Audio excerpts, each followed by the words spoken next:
hello, and I was going to say good morning, but it's 1:10. Good afternoon on Monday, the 11th of December. So Mr. Jackson and I haven't gone on our works day out. I think I'm back to stay inside. He's just left, bless him, to go to the doctors. I've got to pick a form up for an x-ray on my chest, so right. Yeah, I can't say that I feel much different really, but there we are. Let's get out of that. So I have done some crafting, so that's a good thing. I've got up this morning and I've done my jobs slowly. Normally finished before this time. I haven't done all of them. I'm looking for something. What am I looking for? And you'll be like, I don't know. I know what I was looking for. I'm looking for my socks. Bear with me. Right, I'm now going to, I have everything, and I'm going to turn you around. I'll talk about Benjamin's jacket again. You'll be sick to the back teeth of this. But I'm still going to put you through it. Right, this is his jacket. I'm in the middle of sewing the ends in. Yeah, sewing the sleeve and these bits. I'll put the safety pins on, don't know if you can see them in this light, for marking out the buttons. So these ones that I had in the stash too big. So I found these. I'll just show you. Oops. Is that catching the light? Yeah. So what do you think of these on it? I'm not sure if I like the black. I don't know whether it's too harsh. So there's those ones. Mr. Jack's gone out and they're beside themselves now. That's Max marking. Then I have these, which are again black, but they're plain.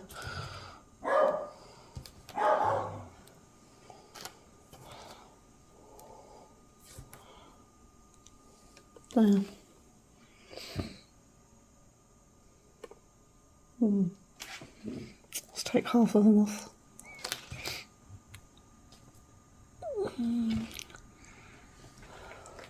Shiny or matte? Shiny or matte? You ever had a problem?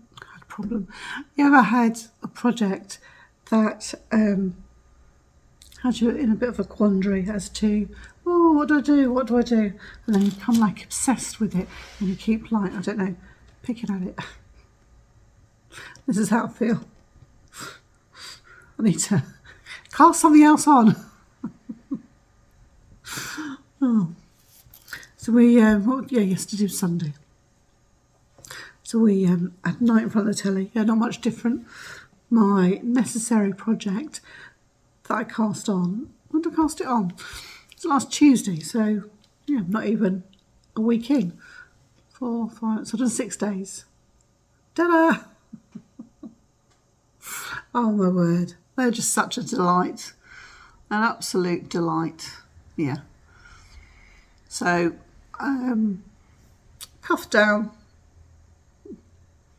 I can't remember how many. It's normally 40, 45. I'm a sort of 5.5 UK, so that's a 38.5 heel flap and gusset, and then a wedge toe. That's just how I learn. But look how lovely that is. Really like that. So I kitchened that this morning. I'm still reading 7 pages a day on my book. And it's really interesting. I keep saying it all the time, don't I? I'm also reading James from the New Testament. It's a chapter a day, so I caught up with that. And yeah, I don't think I've ever read a chapter from start to finish, but I'm reading it and there's lots that's familiar. So that's my reading today. So I cast this on last night, and I think, yeah, I might be bragging now. Little things matched it, I think, perfectly, or almost perfectly. Yeah, so that's how far I've got.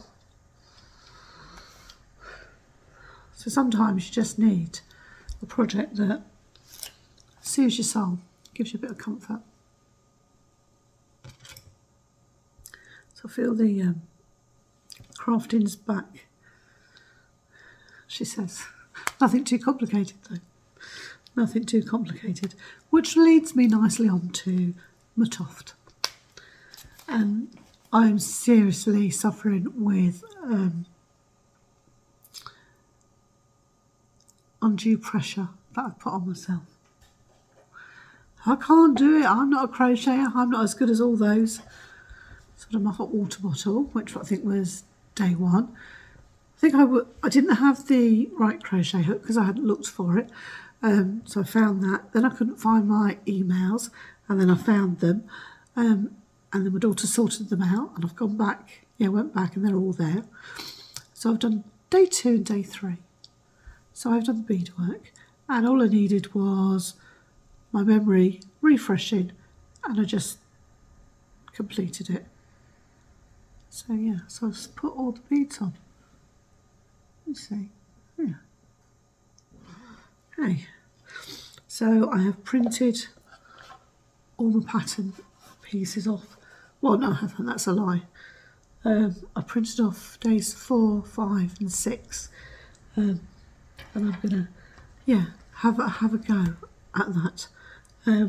Just got a couple of things to do this afternoon. One of them is, I don't know whether to mention it or not, my card has been cloned.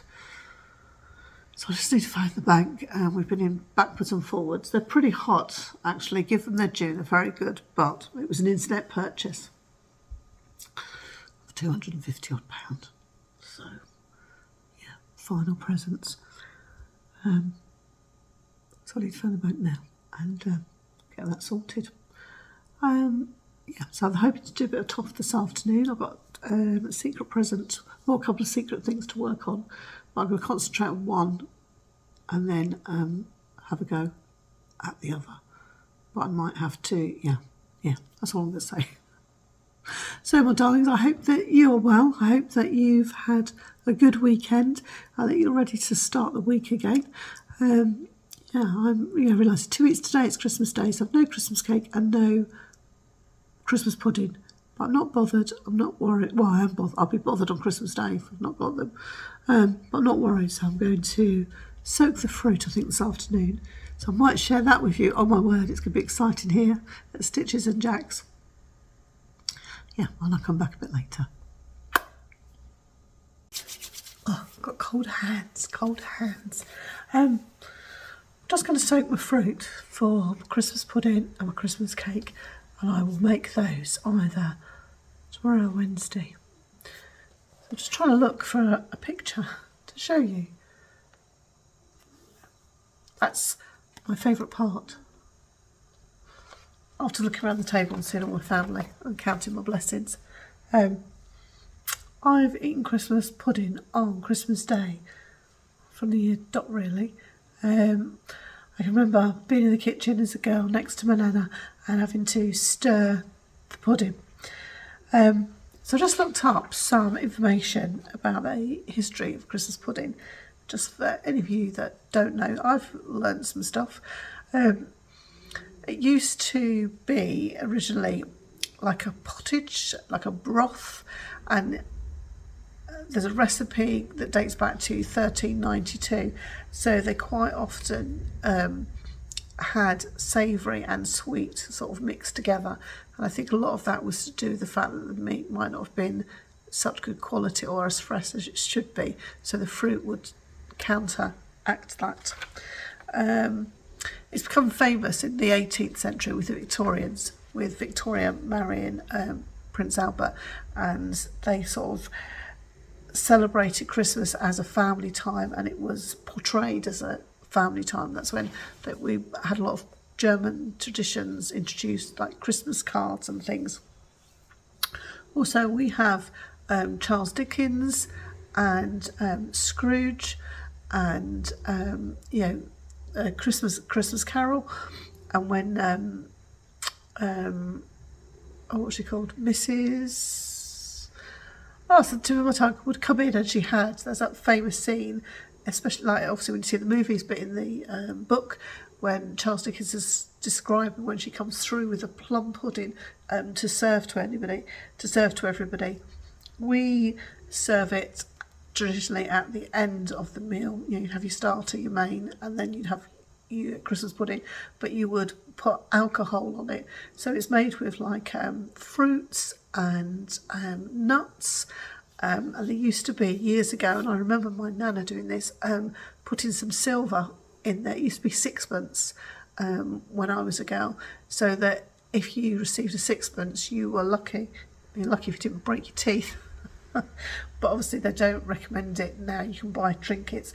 Nigella, if you know Nigella, she has these little trinkets that she can use. It was traditionally made on Stir Up Sunday, which is the 5th Sunday before Christmas, and it was to celebrate the Marges going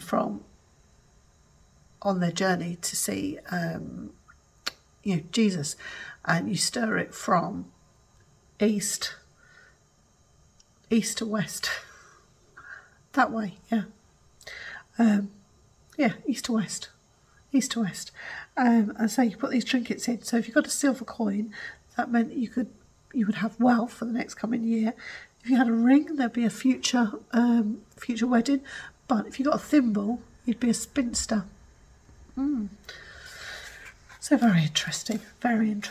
So it's normally made up of 3 dry fruits, raisins, currants and sultanas. You put some candied peel in, orange or lemon. There's nuts such as blanched almonds, and then it's like flour, eggs, breadcrumbs. There's some suet in there. I'm going to use a recipe that is tried and tested.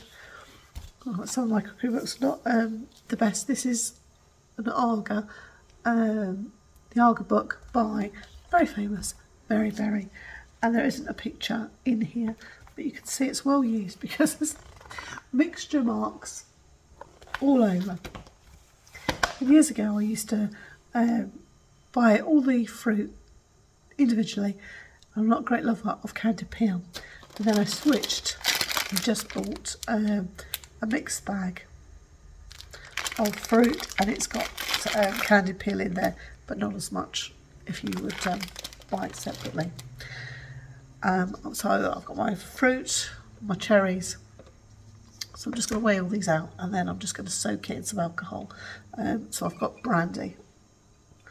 So I'm going to soak it out in that. So I'll just do all that and then I'll show you.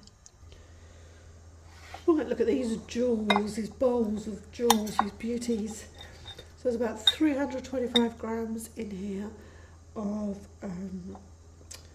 the dried fruit, and I've just literally about 1/3 of the glacé cherries in here, and then 2/3 in the Christmas cake mixture. So there's 875 I think in here. So literally, such a good sound.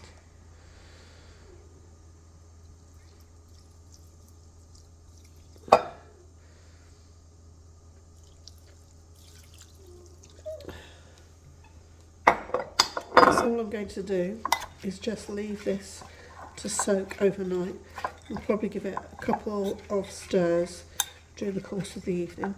Oh my word, I wish you could smell this. Oh, lovely. So this is a Mary Berry recipe, and this is a very light pudding, more like a sort of like a plummy pudding. We're going to put an apple in there for extra sweetness. Oh my word, look at those. So I'll just cover this with a plate, and then just leave it on the side and then come back tomorrow. Yeah, I might even just cook them in the Arga over a low heat. And my Christmas cake recipe I take from this book, and I probably had this book, what's Laura, 37, 38 years, and that's all it's coming apart. It's that old, and every year I get it out and I'm like, oh no, I should really sellotape that, but I never do. So what do you have for your Christmas pudding? What's your favourite? What do you hate? We're having Christmas pudding, and we're having, my daughter-in-law is going to do the second pudding, and I think it will be a sticky toffee pudding or a chocolate pudding.